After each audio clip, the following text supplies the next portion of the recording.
noise, the background noise we get from the street. I live in a city now, so it's not as quiet as it used to be. I will still pause for every single loud, obnoxious noise that I catch before I tune it out, because I tune it out a lot of the time when I live here because I just don't think about it.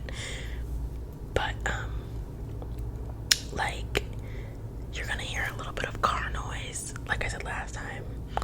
So yeah, it's you read the title. This is a monthly reading wrap up. This is every single book that I've read in the month of August. Unfortunately, for August, I only read 5 books, and one of them was a DNF. So I really only read 4 books, and it was kind of a slumpy month. A very slumpy month. But yeah, I do want to say, since I'm on the Goodreads website right now, that I will be switching over to Storygraph. So I will put my Storygraph information down below. I am still going to post my reviews and like when I finish a book, but I'm not going to update it as much.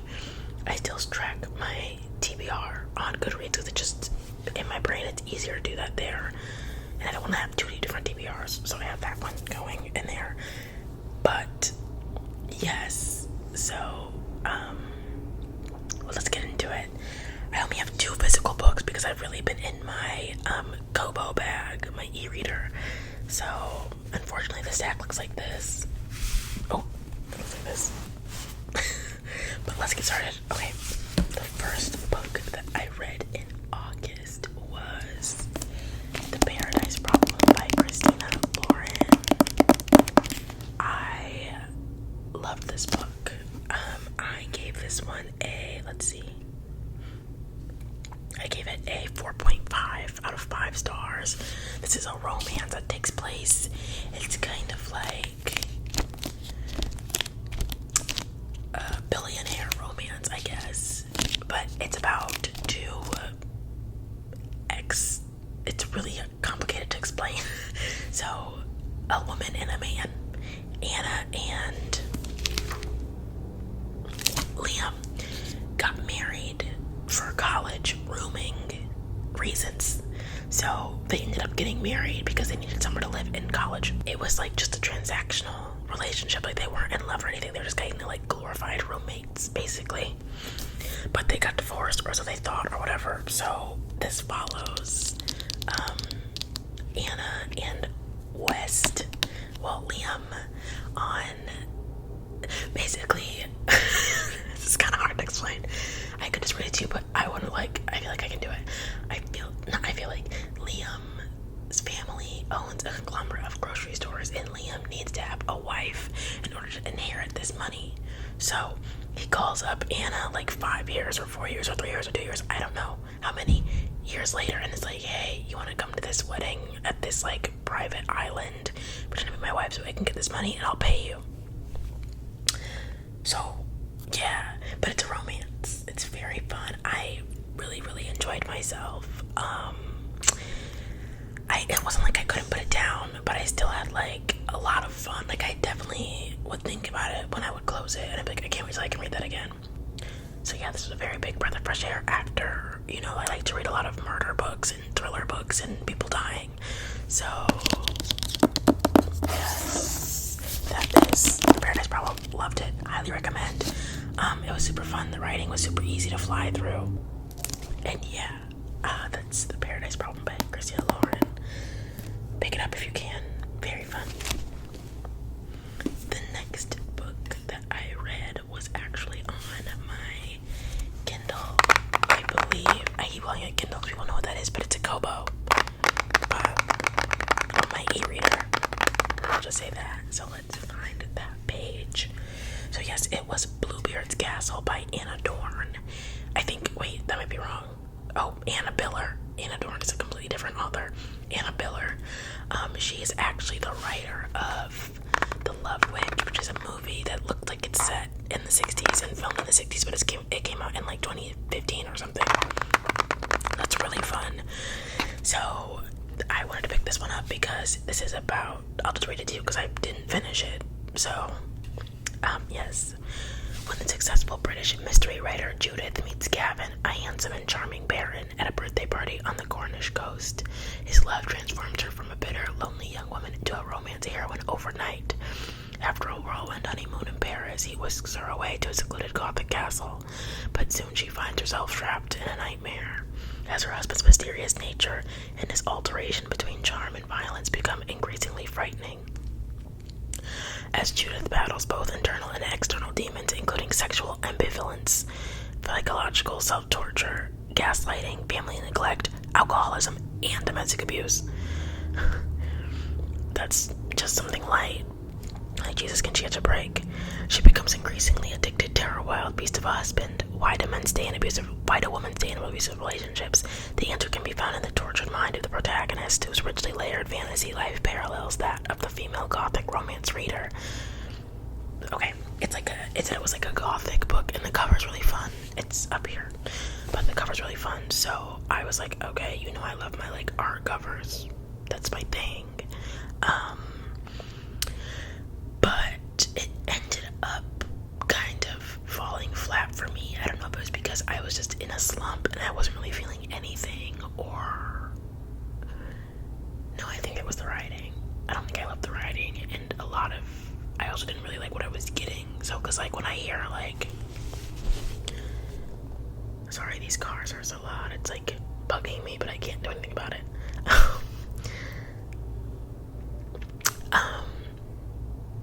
But yeah, okay, so I was like expecting like a Gothic, like, ooh, spooky, but all I was getting was sexual assault,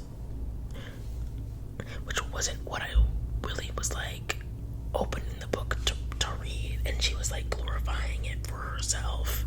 Granted, that's like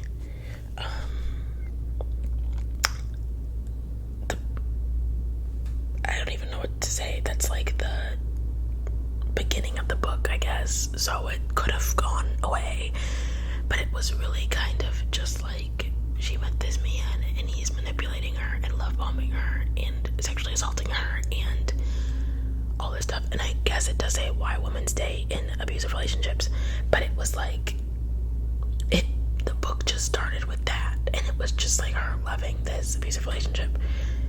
And I know that happens in real life, but reading it was kind of jarring because I wasn't really getting much else other than like, he fucked me all day. My vagina hurts. I love him so much. Like, I was gonna like, sorry, I had to pause because someone doesn't want to get a muffler on their car. But it was kind of just like, that's all the book was. For like, I don't know how many pages because it was on my Kindle, but it was like a long time. And I was like, okay, enough. So I didn't get to the mysterious part, but I wouldn't necessarily recommend this one. I couldn't finish it. I don't remember how far I got in it. So yeah. The next book that I read was Phobia by Christopher Fowler. And I also read that on here.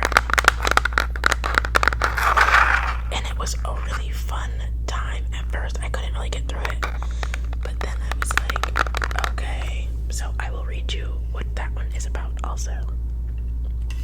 It's kind of a shorter book. It's only 320 pages. Okay, it's kind of a regular size book. For some reason, I thought I was just reading this slow. But it's actually 320 pages, and I thought it was a short book. Maybe that's why I put myself into my own reading rut. Anyway, this is the description of the book.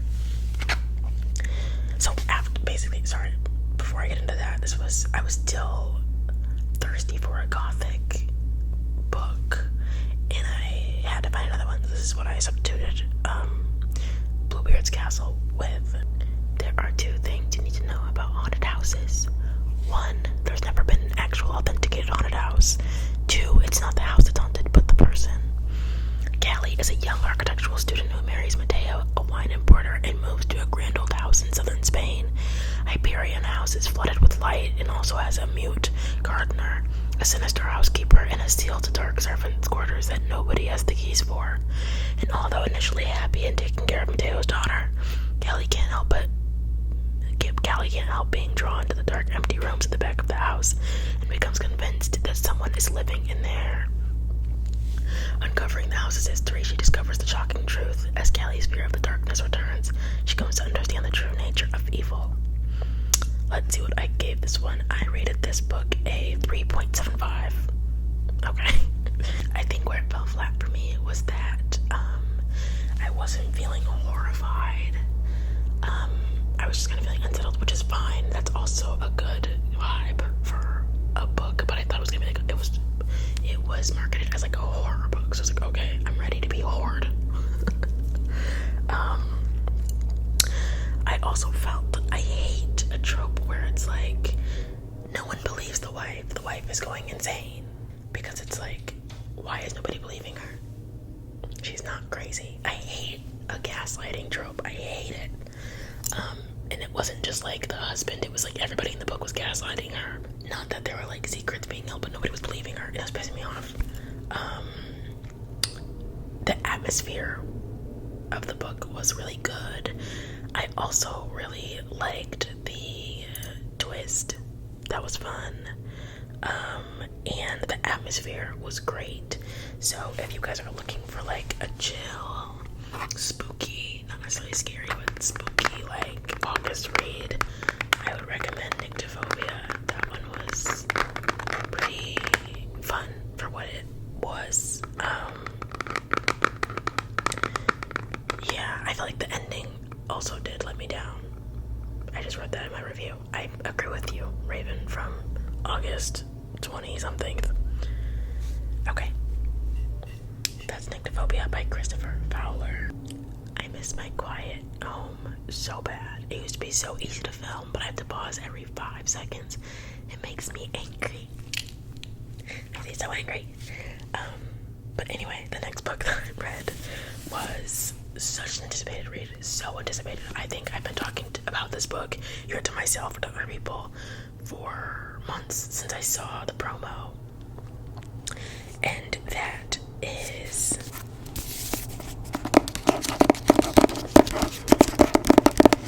Brat by Gabriel Smith.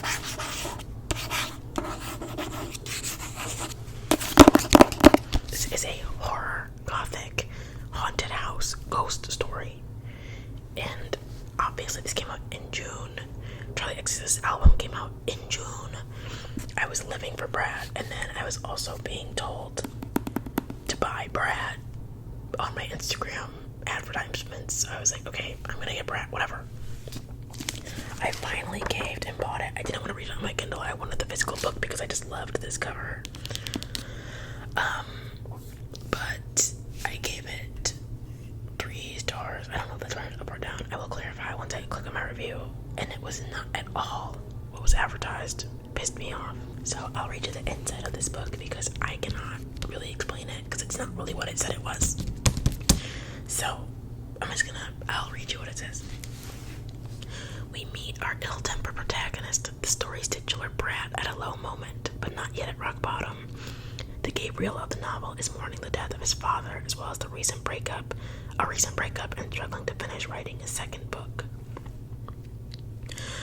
Alone and aimless, he agrees to move back into his parents' house to clear it out for sale. Here, the cliches end. Gabriel has trouble delivering on his promises. As the moldy, overgrown house deteriorates around him, so does his own health, and large sheets of his skin begin to peel from his body at a terrifying rate. In fragments and figments, Gabriel takes us on a surreal journey into the mysteries of the family home, where he finds unfinished manuscripts written by his parents that seem to mutate every time he picks them up, and a bizarre home video that hints at long-buried secrets. Strange people and figures emerge, perhaps directly from the novel's embedded fictions, and despite his compromised state and his more successful brother's growing frustration, Gabriel is determined to try to make sense of these hauntings. Part ghost story, part grief story, flirting with the auto-fictional mode while sitting separately. So, anyway, that doesn't matter. But yeah, that's what it says. So it's like, oh my god, tea. But then you open it and it's like, no offense to the writer, because the writer can write, because he writes the manuscripts. The manuscripts are written in the book, and they're a different format than he writes. And they're written very, very well, but his writing is like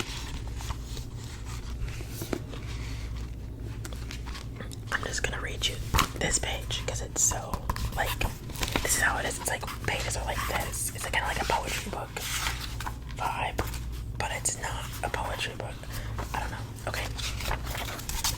After the funeral, at the wake. This is not any spoilers. This is like page 4. After the funeral, at the wake, which was at my house, my nephew apologized for punching me. I'm sorry for punching you in your head, he said. No problem, I said. I just get so angry sometimes, he said. Right, I said. Don't you, he said. I poured myself more wine from the bottle I was guarding for everyone else. The new skin was tender under my shirt, under my jacket. Like, it's written like an 8-year-old wrote it. It'll be like, I was cold. She asked me if I wanted a jacket. Do you want a jacket? She asked. Like, okay, I needed more, and I wasn't getting what I was expecting to get, and that's okay, because some books are just written differently. But the horror, the ghost story was not ghost storying, so that was unfortunate. And it wasn't really scary, it was kind of just weird. I feel like they need to not market it this way, because it isn't really what they're marketing it as. And what they market it as seems so cool, but it's really just like not. I did mark a quote because it was gorgeous. Like, he wrote as the ex-girlfriend as like a blog post, and it was so well worded, and I just loved it. So anyway, yeah, let's see what I reviewed it as. Yeah, I don't know, I just gave it 3 stars. That might have been too generous, because I really did not like this book. I only finished it because it was so easy to read, because the pages weren't like fully filled. And it just like was fast paced because the chapters were like 2 pages long. So yes, that's Brad. Okay. The last and final book I read this month, I almost said year, I was like, wait, is the best book I've read this month and last month, and I think in the past few months. And that is The Last Word by Taylor Adams. It's another book I read on my Kindle. And this book, I adored it. I read it in one night. I do not ever binge. I haven't binged something since God of the Woods, and I didn't even binge that. Like, it took me like 4 days to read. It was just such a good book. I loved it. I gave this book, I think, a 5, or maybe I gave it 4.7. No, I gave it 5. I had such a fun time. That was my review. So good. This book follows, what's her name? Me, like, I love this book. Me also, what the hell is this bitch's name? Emma, I believe. Yes, okay. Emma Carpenter is our main character, and Emma is house sitting for this lady on this not deserted island, but like this small beach town. Not many neighbors, not much going on. And one day she reads this book on her Kindle, and she's like, that book sucked fucking ass, 1 star. Or maybe I think she gave it 1 star, she couldn't give it no stars. And then the owner starts writing back to her, and it's like, why would you do that? Don't give my book 1 star. And then she's like, no, the book was ass, like, sorry. And then the writer's like, you fucking bitch, don't ever give me 1 fucking star again, you fucking cunt. And it's like, whoa, okay. So then from there, it gets a little suspect. She starts to feel like, dude. From there it gets a little bit suspect. She starts to like feel like she's being watched, or like stuff is out of place, or like just things feel odd in her house that she's house sitting. So yeah, but she does communicate with her neighbor through whiteboard. His name is Deke. But yeah, it's so fun. It's a mystery and thriller and all the things in between. Well, in between. I just loved it. There were so many twists and turns. By the end, I was like, okay, a couple too many twists and turns. But no, it was just so good. It was written so well. It was written like fast. It was like, it's just so good. Like, it was just like, I can't recommend that one enough. I loved The Last Word. Not of the book itself, but yeah, this book was fun in the sun, you guys. If you're looking for a thriller,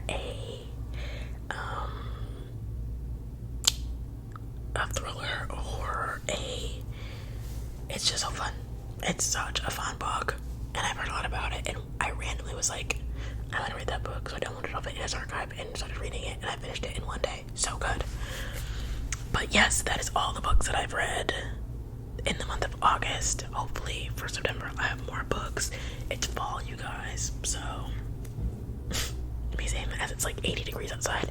It's fall, bitches. But no, it's fall, so we're gonna start getting spooky. Not like I haven't been spooky, because I just like to read horror novels, really. But we're about to get spooky. I'm so excited. And I'm gonna do a new releases video, I think. And I'm gonna do a what I want to read. And I'm gonna give you guys some recommendations. So get excited for fall, because that's when I come alive. I literally am like in my witchy era. I've started to wear like reds and like dark patterns. I'm so excited. Whatever. So yeah, I hope you guys enjoyed this video, and I will see you next freaking week. Like, subscribe, follow me on Instagram and Goodreads and Storygraph and everywhere. And I love you guys so dearly. You guys helped me reach a point to be able to monetize my channel. This is my first video being posted as a monetized channel, and it's been one of my dreams for my whole life, like literally since 2nd grade, to have a monetized YouTube channel, and just not even just monetized, but to have enough people watching me to where I can make money off of YouTube, because I am a college student and I like to read and I can't really afford all my books, so it really helps that now YouTube gives me a little bit. So far I have only made 72 cents, but it's only up from here, like the sky is the limit. But yes, I love you guys so much, and thank you for watching, thank you for subscribing, thank you for giving me your time and your energy, and I love you so dearly, and I'll see you next week.